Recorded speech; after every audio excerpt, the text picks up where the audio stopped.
Odile Louage, hein, qui va s'entretenir avec elle. Merci Daniel. Voilà, on avait pensé poser une première question à Lily qui était comment a-t-elle vécu cette période du début de la guerre en tant que petite fille à Roubaix et d'une famille hongroise et juive? Vous savez, à l'époque, nous ne recevions pas grand monde à la maison, par les événements bien entendu, et puis nous ne sortions pas, ce qui fait que les enfants, nous allions à l'école, bien entendu, à l'école primaire, Robert et moi. Robert a 15 mois de moins que moi. Le petit André n'était pas encore né. Et nous allions donc à l'école et je ne me rendais pas encore tout à fait compte de ce qui se passait. Bien entendu, voilà la photo de la famille, ça me touche. Donc c'est papa, maman, qui étaient venus de Hongrie dans les années 20, parce que pour eux, la France était le pays des droits de l'homme. Vous savez comme on dit chez nous, le pays où coule le miel. Et c'était donc le pays rêvé pour mes parents, là où ils voulaient mettre leurs enfants au monde. Donc nous sommes nés tous trois dans le Nord. Je suis l'aîné, je suis né le 15 septembre 1932. Robert est né le 17 décembre 1933 et le petit André en 28 avril 1940. Et voilà une photo de papa avec Robert et Lily à Roubaix, nos parents à nouveau. Et puis, nous voilà, papa était important à nos yeux. Bien sûr, comme pour tous les enfants, papa, maman, c'était tout. Justement, en leur présence, nous nous sentions bien. Nous ne nous rendions pas encore compte de ce qui allait arriver, bien sûr. Là, je suis avec maman et Robert, bien entendu. André n'était pas encore là. C'était devant notre porte à Roubaix. Nous habitions Roubaix au boulevard d'Armentières. Et voilà, c'était des moments heureux malgré tout. Là également, mais c'est à notre retour. Robert, Lily à gauche et le petit André. Voilà, à droite est une autre personne. Et là, juste après mon retour de déportation, voilà, j'avais à peine 13 ans à mon retour. Vous avez à Roubaix connu des moments difficiles quand même, puisque si je ne me trompe pas, en juin 1942, on demande de porter l'étoile jaune. Vous l'avez portée? Bien entendu. Tous devaient le porter dès l'âge de 6 ans. Donc, nous la portions tous dans la famille, à l'exception du petit André par la suite, n'est-ce pas? Lily, je la portais, Robert également. Je me souviens que nous allions à l'école avec nos étoiles. Nos petits amis ne faisaient pas de réflexion. Je ne me souviens pas d'en avoir parlé avec eux. J'étais à l'école des filles, bien entendu, et tout auprès, il y avait l'école des garçons où se trouvait Robert. Nous nous pressions le matin pour aller au cours, mais dès les cours terminés, nous rentrions bien rapidement à la maison. Et la maison, c'était le havre de paix. Il y avait nos parents qui nous dorlotaient. Et voilà, c'était une enfance heureuse malgré tout. Et vous n'aviez pas conscience de cet antisémitisme qui se développait? Non, pas vraiment. Je ne me souviens pas de cet antisémitisme, de parce que je vous disais au début, nous ne sortions peu, nous recevions peu, donc je ne me rendais pas encore compte de ce qui allait venir. Au contraire, je me souviens de détails charmants. Maman, excellente pâtissière, nous faisait des bons petits gâteaux hongrois et je recevais une ou deux petites amies de temps en temps pour partager ses goûters. c'était encore calme et discret et gentil tout cela. Nous, voilà, nous les enfants, nous n'étions pas encore mêlés à tout ce qui se passait à l'extérieur. Pourtant, au moment des rafles de septembre 1942, vous avez quand même été concerné, me semble-t-il, puisque vous êtes devenu à ce moment-là enfant caché. Exactement. Donc, nous habitions bien sûr Roubaix, comme on le disait, près de la paroisse Saint-Antoine. Et le curé de cette paroisse, l'abbé Pierre Flippo, pressentant, lui, ces années sombres qui allaient arriver, était venu trouver nos parents et leur ont conseillé de nous cacher tous trois dans sa propre famille. C'était un geste merveilleux. Vous savez, ces familles qui cachaient des Juifs étaient très courageuses, risquaient d'être déportées à leur tour. Nous avons tous trois été placés. J'étais chez la sœur, le beau-frère du curé. Ils avaient déjà 3 enfants à l'époque, mais vraiment, je me sentais très bien. J'étais comme l'une des leurs. Mon frère Robert était chez les parents du curé, très entouré aussi, et le petit André chez la sœur, le beau-frère. Ces familles exceptionnelles nous donnaient beaucoup d'affection. Vraiment, nous y étions bien. Cependant, nous ne rencontrions guère nos parents. Il ne fallait pas prendre de risques. Nous étions quand même repérables. Ça nous manquait quelque part. Et puis un jour, on ne sait pour quelle raison, nos parents se sont imaginés, bien à tort, qu'il n'y avait plus de risque, nous ont fait rentrer à la maison et très vite après, toute la famille a été arrêtée. Oui, ça a été un énorme traumatisme, là. Comment ça s'est passé? Ah, c'était épouvantable. Nous ne nous y attendions pas, bien entendu. Et donc, ça s'est passé très exactement le 27 octobre 1943. Vous savez, c'est une date qui reste gravée dans ma mémoire à tout jamais. Car figurez-vous que le 27 octobre était justement le jour anniversaire de maman. Donc nous, les enfants, le soir, avions préparé nos dessins, fait de jolis dessins, préparé des récitations. Papa avait même trouvé un gâteau et des fleurs. Nous nous apprêtions à fêter dignement ce grand jour.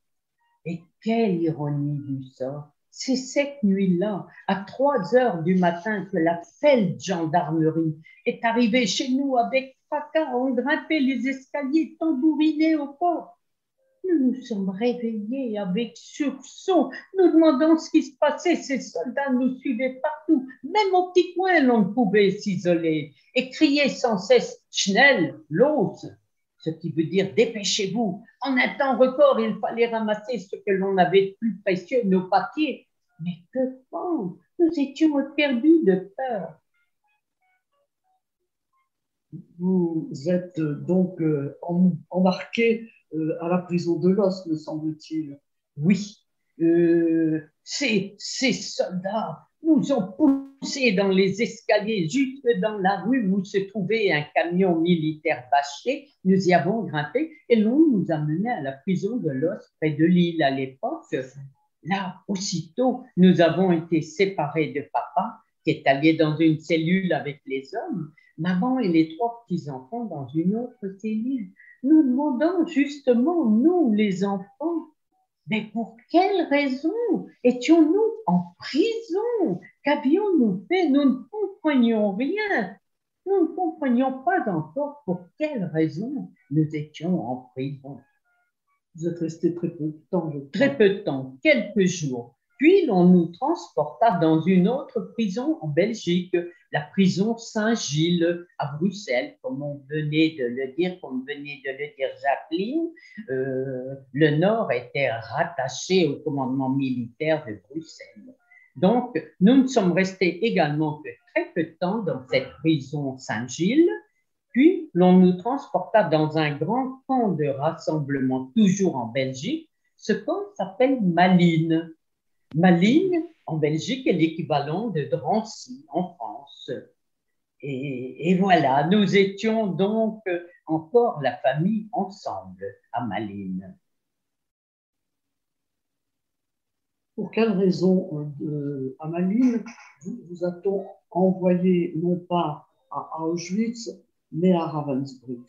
Est-ce que vous en étiez conscient? Non, à l'époque, nous n'étions pas. Vous savez, j'avais à peine 13 ans et puis tout cela nous dépassait un peu. Non, je n'étais pas présent, mes frères encore moins, mais je me rendais compte malgré tout que ce n'était plus une vie normale.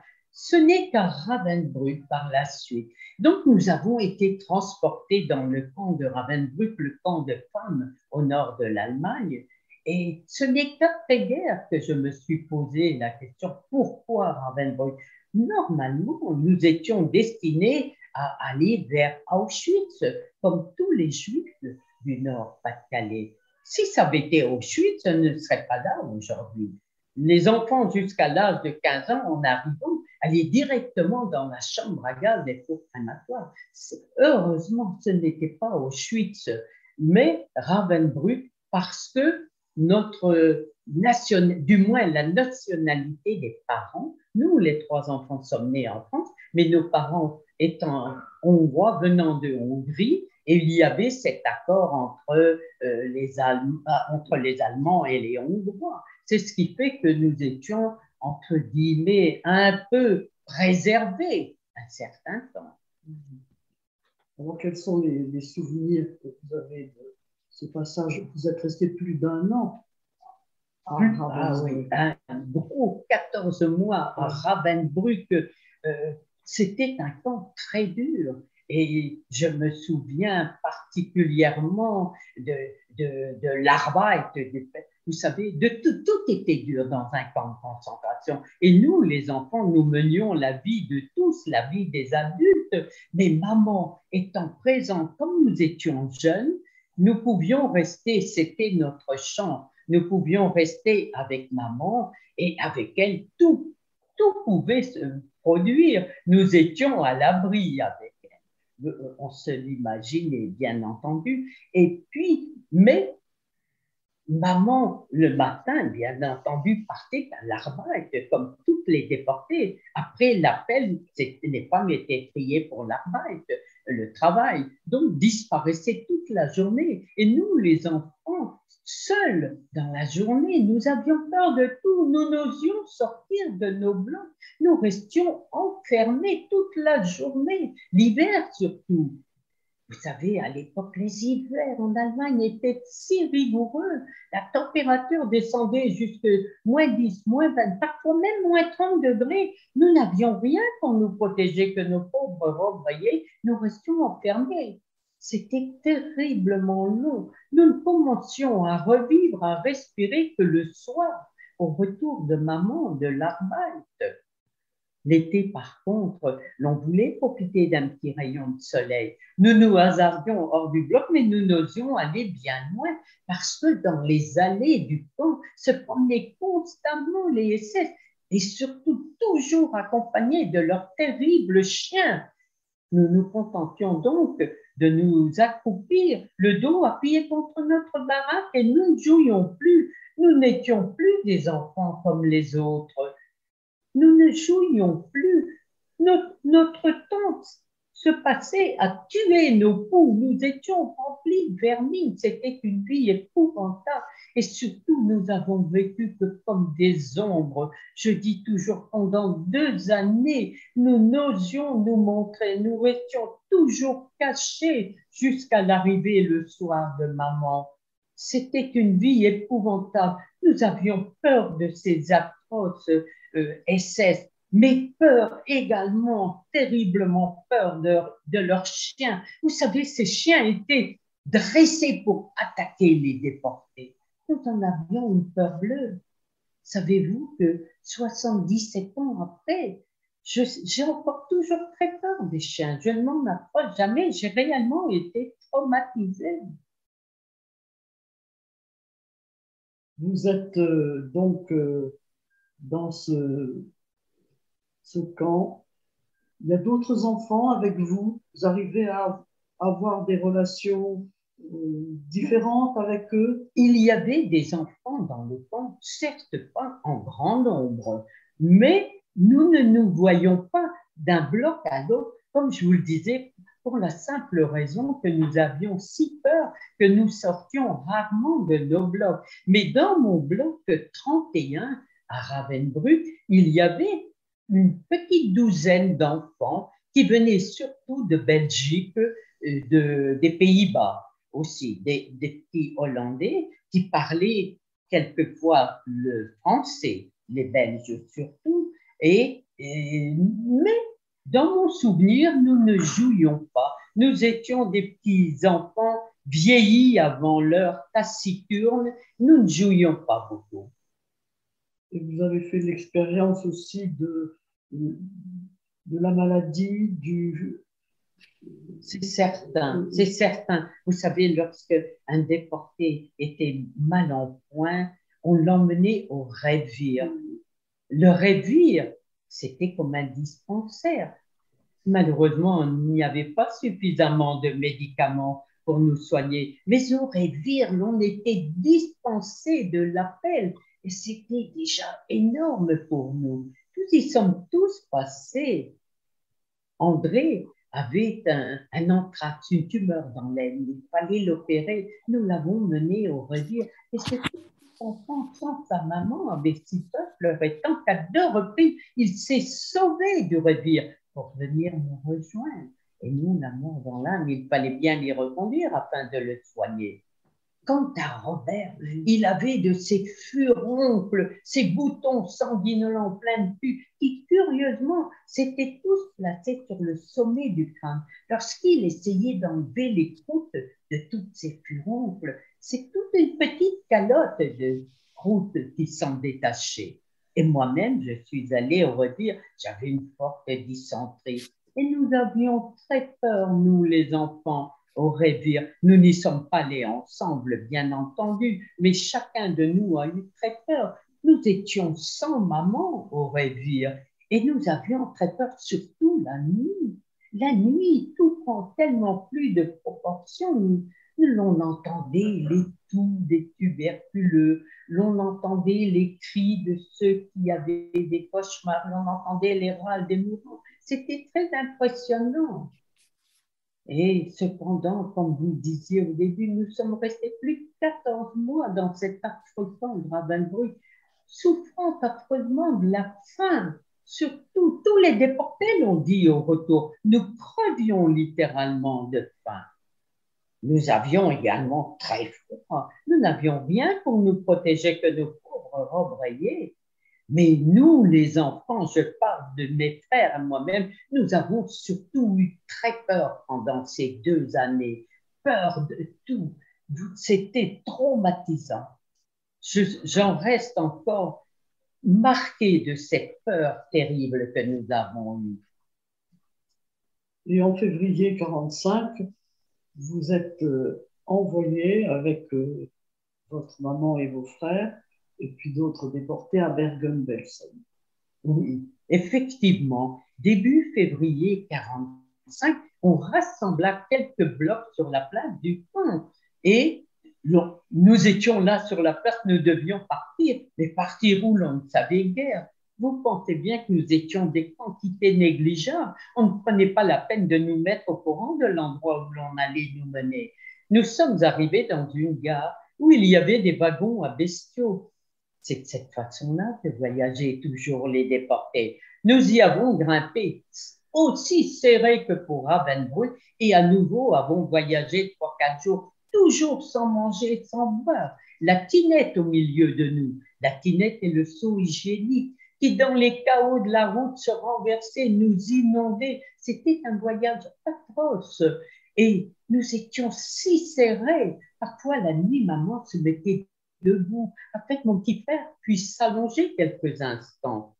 Mais forcément, à un moment donné, elle s'assoupissait. Son visage heurtait les parois du wagon, ces parois avec des cadenas, des ferrures. Ce n'est qu'au petit matin qu'avec son visage bleui que l'on se rendait compte des affres de la nuit. C'était un voyage atroce. Et lorsque le train s'est arrêté, des nous voyons que des camions nous attendaient à proximité. Il y avait grimpé et le voyage n'a pas duré très longtemps. Ils n'ont roulé que quelques dizaines de kilomètres, se sont arrêtés. Lorsque nous sommes descendus dans l'atmosphère, il y avait une odeur pestilentielle que je ne saurais vous décrire. Nous étions bouleversés. Avec maman, nous nous sommes dit, là où l'on va nous conduire à présent, ce sera vraisemblablement la fin du monde. À bout de force, nous sommes arrivés dans un endroit qui nous paraissait encore plus sinistre que Ravensbrück. Il y avait à nouveau des blocs alignés, mais il y avait surtout des cadavres partout qui jonchaient le sol. Il fallait les enjamber pour avancer. Un essai nous poussa dans un bloc où nous nous rendions vaguement compte qu'il y avait déjà des occupants. Et ce n'est qu'au petit matin qu'avec effroi, nous constations que dans ce bloc, il n'y avait même plus de chalis. Vous savez, ces lits étroits avec une paillasse où nous étions deux têtes bêches. Là, il n'y avait même plus de chalis. Nous couchions à même le sol les uns à côté des autres, tout autour de l'énorme bloc. Et parmi nous, il y avait des personnes très malades, des personnes décédées. Nous étions tous mélangés, vivants et morts, et malades, dans une puanteur atroce. C'est en allant à l'appel que nous nous sommes rendus compte que nous étions arrivés dans le terrible camp de concentration, qu'on a appelé aussi le camp de la mort lente. Ce camp, c'est Bergen-Belsen. À Bergen-Belsen, il y avait aussi une épidémie de typhus, ce qui expliquait tous ces cadavres sur le sol. Oui, je pense que Bergen-Belsen, c'était un camp spécial quand même et qui était surpeuplé avec l'arrivée de tous ces convois qui venaient des autres camps. C'est cela. À la fin, vous savez, tous les camps se vidaient, il fallait passer les traces et l'on s'éloignait de nos camps pour rejoindre surtout Bergen-Belsen qui était surpeuplé. Il y avait encore moins de nourriture qu'à Ravensbrück où déjà nous crevions de faim.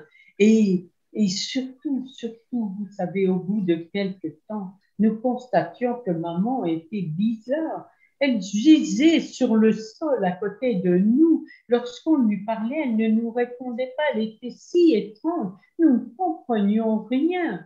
Je vous assure que l'on souhaitait mourir à ce moment-là. Nous ne nous rendions pas compte de ce qui se passait.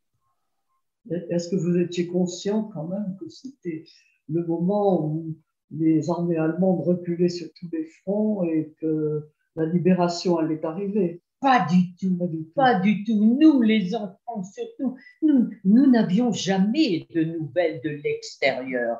Même pas Ravensbrück, bien entendu, les résistantes en avaient probablement parlé entre elles ou d'autres, mais pas nous, les enfants. Nous étions toujours écartés de ces sujets pour nous protéger, je pense. Et donc, nous n'étions pas conscients, non seulement parce qu'on ignorait, mais aussi également parce que nous étions dans un triste état physique.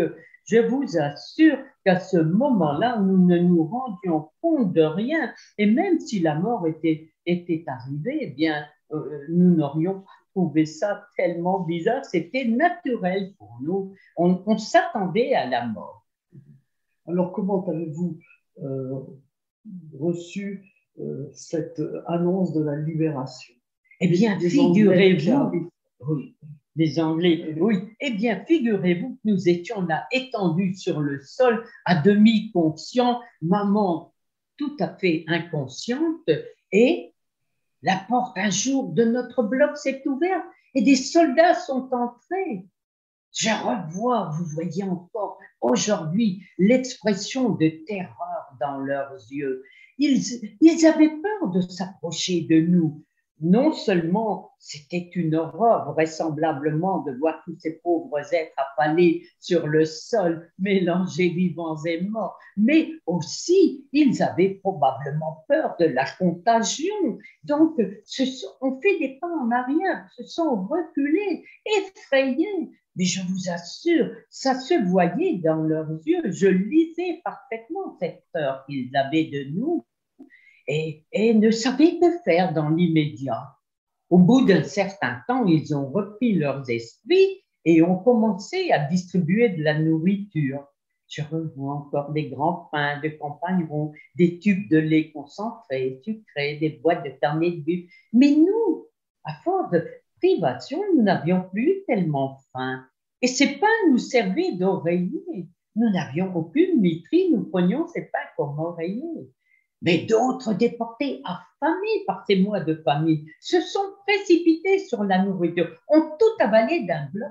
Et les statistiques le disaient bien à l'époque. Au moment de la libération des camps, il y a eu encore des milliers de morts. Parce que lorsqu'on reste aussi longtemps sans manger, il faut tout doucement réapprendre une bouchée de plus chaque jour. Ceux qui gloutonnement ont tout avalé d'un coup, ont payé de leur vie, sont morts dans les heures et les jours qui suivirent. Et je dis toujours aux élèves lorsque je témoigne, nous, de ne pouvoir nous manger, cela nous a sauvés. Donc, qu'est-ce qui vous arrive pour vous après cette libération, donc cette arrivée des Anglais? Qu'est-ce que vous devenez?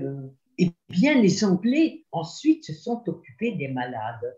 Je vous disais qu'il y avait une épidémie de typhus, 3 sortes dures. Il y avait le flectyphus, les déportés remplis de boutons sanguinolents affreux, c'était laid à voir, mais parfois ils s'en tiraient. Il y avait le bartyphus, donc les déportés, bar signifie ventre. Les déportés avaient la dysenterie, n'avaient même pas la force de se lever pour aller faire leurs besoins à l'extérieur. C'est ce qui explique cette puanteur dans les camps. Et la troisième forme est le coctyphus. Coc signifie tête. Les malades atteints du coctyphus étaient pitoyables. Gisaient sur le sol, ne savaient plus qui ils étaient, où ils étaient, semblaient déjà dans un autre monde. Mais c'est là que nous apprenions que maman avait contracté le coctyphus. Elle fut donc emmenée au révire et pour nous, les 3 enfants sans maman, nous étions perdus.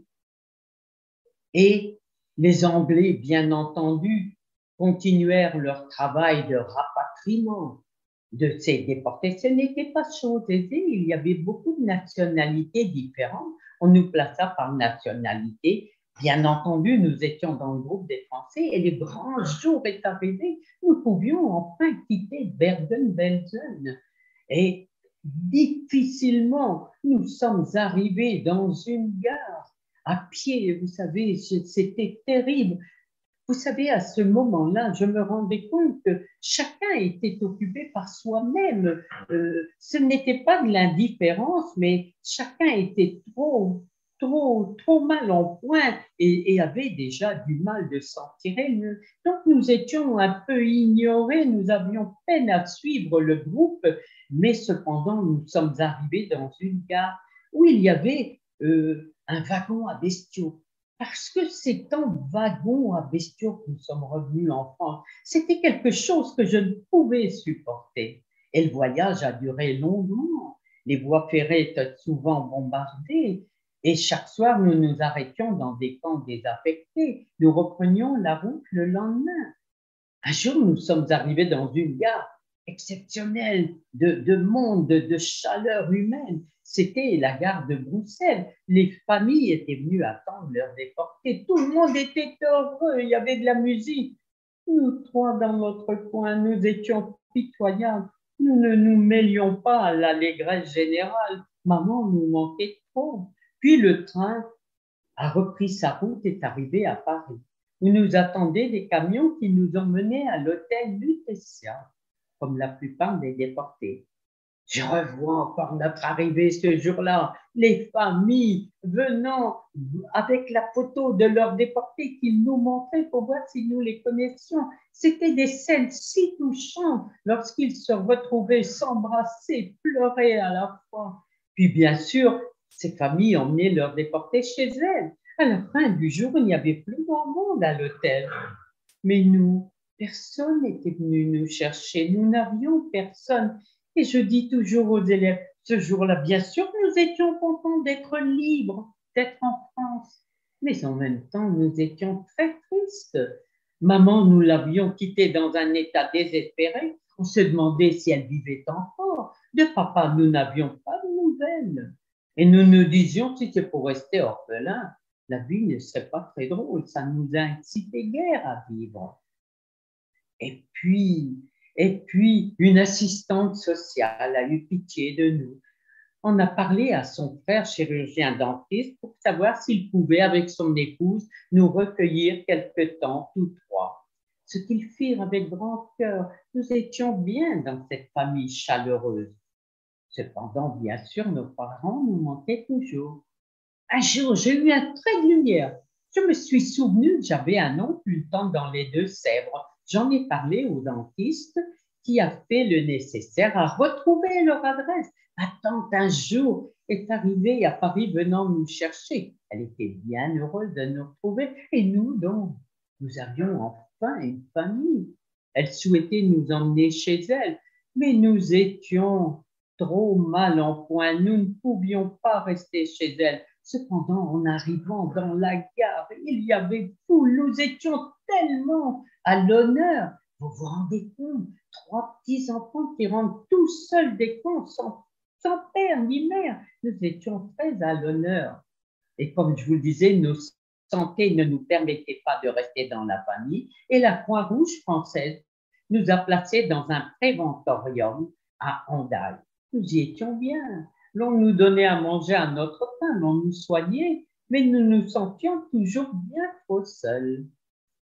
Un jour, la porte de notre chambre s'est ouverte. Nous avons vu entrer maman. Maman était là devant nous, d'une maigreur terrifiante. Elle ne pesait même plus 27 kilos, mais elle était là. La vie reprenait un sens pour nous. Après tous ces traumatismes, vous rentrez sur Roubaix et qu'est-ce que vous découvrez en arrivant? Eh bien, bien entendu, nous ne pouvions rester indéfiniment dans ce préventorium. Il fallait bien songer à rentrer dans le Nord. Nous avons repris le train, sommes arrivés à la maison. Il n'y avait plus rien chez nous. Tout avait été pillé, 100%. Même le papier de tapisserie était déchiré des murs. Nous nous sommes dit, c'est bien beau, nous voilà enfin à la maison. Mais comment va-t-on faire pour vivre? Les voisins ont été exceptionnels. Ils n'étaient pas bien riches, savez-vous, mais chacun amenait ce qu'il pouvait dans la mesure de ses moyens. L'un amenait un grand matelas, un autre une table, des chaises, de la vaisselle, de la nourriture. Tout était hétéroclite chez nous, mais offert avec tant de cœur que cela a réchauffé le nôtre. Au bout de quelque temps, nous nous sommes dit maintenant, vraisemblablement, papa va rentrer à son tour. Nous essaierons de refaire notre vie d'avant. Malheureusement, un peu plus tard, nous avons appris par d'autres déportés qu'au moment de notre séparation après Malines, maman et les 3 enfants sommes allés à Ravensbrück. Papa, lui, a été emmené dans le grand camp pour hommes, toujours en Allemagne. Ce camp s'appelle Buchenwald. Buchenwald était un camp réputé très dur. Les hommes travaillaient péniblement, crevés de faim à leur tour. Et cependant, papa avait tenu le coup jusqu'au bout, jusqu'au bout. Et ce n'est que 2-3 jours avant la libération de Buchenwald par les Américains que les nazis rassemblèrent un groupe de Juifs qu'ils emmenèrent hors du camp. Et là, tout le groupe a été mitraillé. C'est là que nous nous sommes rendus compte que plus jamais nous ne reverrions papa. C'était dur pour nous, les enfants. Nous étions orphelins. C'était dur également pour maman qui se retrouvait veuve avec 3 petits-enfants à élever. Donc, vous avez repris votre vie, vos études, vos... Oui, bien sûr.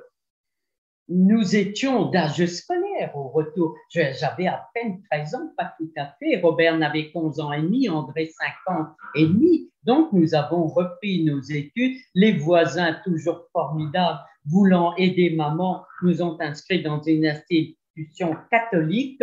Et je me souviens fort bien de ces religieuses qui connaissaient notre passé, nous entouraient, mais étaient discrètes. Puis, nous avons continué, lycée et au-delà même. Et puis après, devenu adulte, bien après, vous savez, au début, nous ne pouvions en parler, mais j'ai commencé à témoigner au moment de l'apparition des négationnistes qui ont osé dire que tout cela n'a pas existé. Alors là, mon sang ne fit qu'un tour. Il me fallait absolument rencontrer des jeunes, des élèves, pour expliquer les horreurs de la guerre, pour leur dire que c'était possible d'éviter ces drames. Pour cela, ils devaient être courageux, ne pas laisser dire n'importe quoi. Maintenant qu'ils connaissaient la vérité, on enseigne cette partie de l'histoire dans les lycées et collèges. Donc, ils savent, ils doivent aussi être vigilants.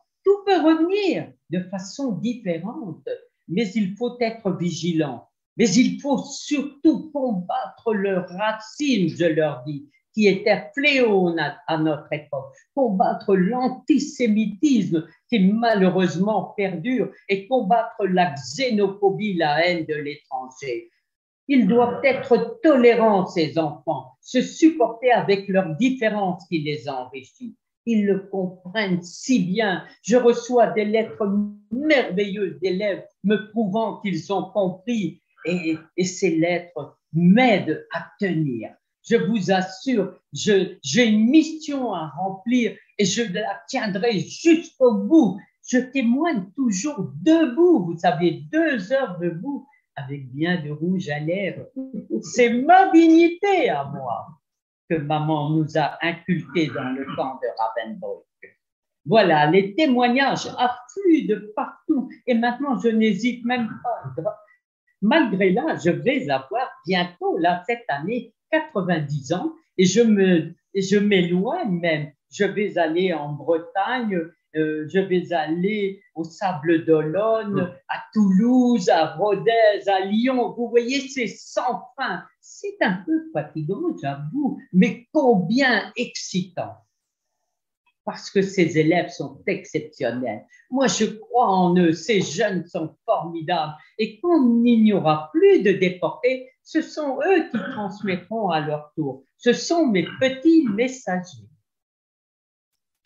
Qu'est-ce qui vous a permis finalement de surmonter tous ces traumatismes? Eh bien, ce n'est pas arrivé tout rapidement, tout d'un coup. Ça a pris des années, bien sûr. Et je ne sais ce qui a fait. C'est peut-être l'exemple de maman. Maman était exceptionnelle. Vous savez, un tout petit bout de femme, toute menue, mais avec un fort caractère et une envie folle de nous sauver toutefois. Je suis persuadée que sans elle, nous ne serions pas rentrés. Elle-même n'imaginait pas rentrer sans l'un de nous trois. Et je pense que cette force de caractère, elle me l'a transmise. Et puis voilà, je trouvais d'abord indispensable de témoigner et voir la réaction de tous ces jeunes. Vous savez, parfois, ils sont 600, 700 mètres davantage à la fois. On entendrait une mouche voler. Donc, je vous assure que ça demande le respect de ma part. Je respecte tous ces jeunes qui me le rendent fort bien. Et c'est ce qui m'aide aussi. Je crois qu'au fur et à mesure de mes témoignages, je reprends de la force, la conviction, je l'avais au départ, mais c'était pas si simple que ça. Vous savez, toujours se remémorer ce passé. On ne peut oublier, certes, mais une petite pause nous aurait fait du bien. C'est impossible à l'heure actuelle. Il y a trop de demandes. Un petit élève, un jour, en souriant, m'a même dit « Madame, jusqu'à quel âge vous avez l'intention de témoigner comme cela ?» Et je lui ai répondu, toujours en souriant, « Au moins jusque 100 ans, vois-tu, et plus tard, si je peux. Après, on verra, mais au moins jusque 100 ans. » Donc, vous estimez indispensable de témoigner. Le témoignage, moi, je ne suis peut-être pas indispensable, mais mon témoignage l'est certainement, parce que je ne veux plus de guerre, plus de haine. C'est la haine qui a amené toutes ces horreurs. Et donc, les enfants en sont bien conscients. Je vous assure, même les enfants étrangers me l'écrivent et je sais que que grâce à ces témoignages, ils se conduiront comme des gens très bien, comme des citoyens parfaits. Je suis persuadée de cela. Moi, j'ai grande confiance dans les jeunes. Je vous remercie, Lily, de votre enthousiasme. Ah, mais vous savez, et même debout, même fatigué, quand je vois ces élèves, je me dois de leur inculquer cette force. Merci beaucoup. Merci, Lily, pour ce... On ne peut pas l'applaudir quand même. On ne peut pas applaudir, non, c'est dommage. Bah, si, il suffit de se mettre sur le prochain micro. En branchant, si on peut applaudir. Oui. Hein. Alors, bravo. Merci. Merci, Lily. Merci. Ah oui, alors là. Merci beaucoup. Merci beaucoup pour ce témoignage qui était poignant, qui était plein d'engagement, plein d'optimisme. On a besoin de gens comme vous. Merci beaucoup. On a un tout petit peu de temps pour les questions. Il faut qu'on s'arrête à l'heure précise, vous le savez. Donc, on a un tout petit peu de temps. Qui souhaite poser quelques questions à Lily, profitons qu'elle soit là. C'est un grand moment. Qui veut poser des questions? Vous levez la main ou vous prenez directement la parole, ça ira plus vite. Vous ouvrez votre micro et vous prenez directement la parole. Christine Ferreira a levé la main. On vous écoute, Christine. Il faut ouvrir le micro aussi. Il faut ouvrir le micro. Il faut ouvrir le micro, là. C'est un petit micro qui est à gauche de votre... Vous ne le trouvez pas? Oui, désolé, c'est une erreur. Je voulais juste mettre un commentaire. Ah d'accord, bon. Merci. Est-ce qu'il y a des questions? Quelqu'un souhaite poser une question à Lily? Non, il n'y a pas de... Est-ce que je peux? Daniel, allez-y. Oui, ma question est, bon, j'ai été prof d'histoire et bien évidemment, j'ai eu la possibilité d'écouter des déportés, que ce soit les déportés liés à la résistance, que ce soit des déportés liés au racisme des nazis. Est-ce que dans d'autres camps que Ravensbrück, des enfants ont survécu pendant 1 an et demi aussi? Parce que c'est une situation que je n'avais pas croisée jusqu'ici. En dehors de Ravensbrück, est-ce que d'autres camps ont eu des enfants qui ont pu survivre? On ne vous voit pas, Daniel. Je ne peux vous parler que de Ravensbrück et de Bergen-Belsen. Oui, il y en a eu. À Buchenwald, il y avait quelques enfants, des enfants qui d'ailleurs ont été accueillis par la France. Alors après, oui, des enfants et j'ai même eu des contacts avec ces enfants que j'ai connus dans mon blog, bien sûr. Je les ai revus à mon retour. C'est des petits Belges, des Hollandais, oui. Mais vous savez, ils ne parlaient peu de... N'oubliez pas, mais chaque déporté a sa façon de le ressentir. Certains désirent en parler, d'autres au contraire se taisent, ils n'en font pas moins, mais ne peuvent pas transmettre. Et j'en ai même connu qui ont témoigné. C'est toujours intéressant le témoignage d'un déporté, mais il faut le faire de façon claire, nette, et ne le pouvaient pas. C'était imprécis. Les personnes revenaient constamment en arrière, oublier des choses. Et je me disais, pour les élèves, c'était incompréhensible. Alors, d'autres enfants, je ne sais. J'ai même rencontré une petite qui était à Ravensbrück avec moi et qui ensuite, avec les aléas du retour, sa maman étant décédée dans le camp, eh bien, son papa, elle ne l'a retrouvé que bien plus tard, déjà adulte, et les choses ont fait qu'elle s'est retrouvée après-guerre à la libération en Russie. Et je parle de la petite Stella Kugelmann, vous savez, qui a beaucoup souffert et que j'ai revue à Ravensbrück. Elle était dans mon camp, mais nous ne nous voyions pas parce qu'elle n'était pas dans mon bloc. Et les enfants, comme nous restions cloîtrés, de peur. Eh bien, Stella, je ne l'ai pas vue, ce n'est qu'après-guerre que je l'ai rencontrée à Ravensbrück. Elle m'a raconté son parcours à la libération. Elle est restée jusqu'au bout, elle, à Ravensbrück, qui a été libérée par les Russes. Et quelle coïncidence, une déportée russe l'a emmenée en Russie. Cet enfant qui ne parlait que le français s'est retrouvé dans un pays étranger avec une langue qu'elle ne comprenait pas. Comme ça devait être dur.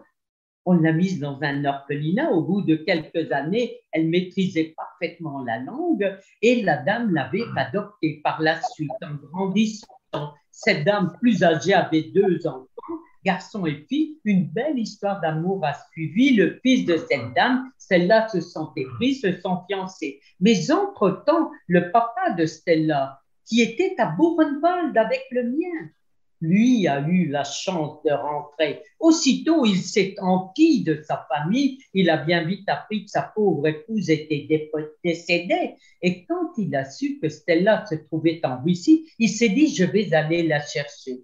Et je trouve leur histoire touchante, navrante, parce que le père et la fille ne pouvaient plus communiquer entre eux. Stella avait complètement oublié le français, ne parlait que le russe et le papa que français. Il fallait un interprète pour la moindre parole échangée. Et Stella, étant fiancée à l'époque, n'a pas souhaité quitter la Russie. Elle vit encore, Stella. Elle habite à Saint-Pétersbourg et de temps en temps, je lui téléphone pour avoir de ses nouvelles. Et dans quelle langue? Merci beaucoup. Alors, Merci beaucoup. Alain Alperne a levé la main. Alain, tu peux prendre la parole si tu veux. Oui, merci beaucoup, Daniel. Je voudrais essayer de répondre un peu précisément à la question qui a été posée par l'autre Daniel. À ma connaissance, il n'y a pratiquement pas d'enfants qui ont survécu dans les camps d'extermination, Auschwitz, Treblinka, etc., pour la simple et bonne raison, excusez-moi l'expression, elle n'est pas très adéquate, pour la simple et bonne raison que dès l'arrivée au camp, ils étaient envoyés dans les chambres à gaz. Hein. Je crois que c'est ça. Donc, on n'a pratiquement pas d'exemple d'enfants de l'âge de Lily ou de ses frères, bien entendu. Il y a quelques survivants qui avaient 15-16 ans quand ils sont arrivés dans les camps. Voilà, j'ai dit. Merci Alain. Est-ce qu'il y a d'autres questions? Non, alors Lily, il y a plein de messages qui sont arrivés par écrit. Hein, je vous les communiquerai. C'est bravo, bravo, bravo, bravo Lily, merci à toi. Merci Lily pour votre extraordinaire témoignage. Merci à vous, un grand merci. Merci pour votre témoignage. Un grand merci, extrêmement intéressant et émouvant. Voilà, il y a une vingtaine de messages comme ça, Lily, que je vous transférerai. Il y a un monsieur Triquet là qui a rencontré votre maman. Ah oui. Ah oui. Ah oui, Triquet. Enfin, vous voulez le message là? Oui. Monsieur Je vois, oui. J'ai rencontré votre maman, elle était très marquante. Voilà. J'ai une transcription de 19 pages d'une rencontre en 2007. Ah, et qui envoie cela? Triquet. Ah oui, c'est un enseignant, je crois. Oui. Ah, mais c'est fort intéressant et je le remercie s'il pouvait avoir une copie de ces pages. Elle est décédée quand, votre maman? Maman est décédée. Nous avons eu le bonheur de la garder longuement. Elle est décédée en 1990. Elle allait avoir 90 ans. Bien, ben écoutez, je crois qu'on va en rester là, il est l'heure. On peut encore vous applaudir, hein, Lily, puisque les micros sont fermés, donc je ne sais pas si vous entendez. Vous nous avez fait vivre un grand moment. Un grand moment, encore merci. Alors, Merci. Alors la fois prochaine, c'est le 7 février. On parlera de la résistance ouvrière, du train de l'Ost. Hein, c'est Laurent Thierry qui parlera avec Christine Dalbar. Voilà. À dans 15 jours alors, et puis encore merci d'avoir été avec nous. Merci, au revoir à tous.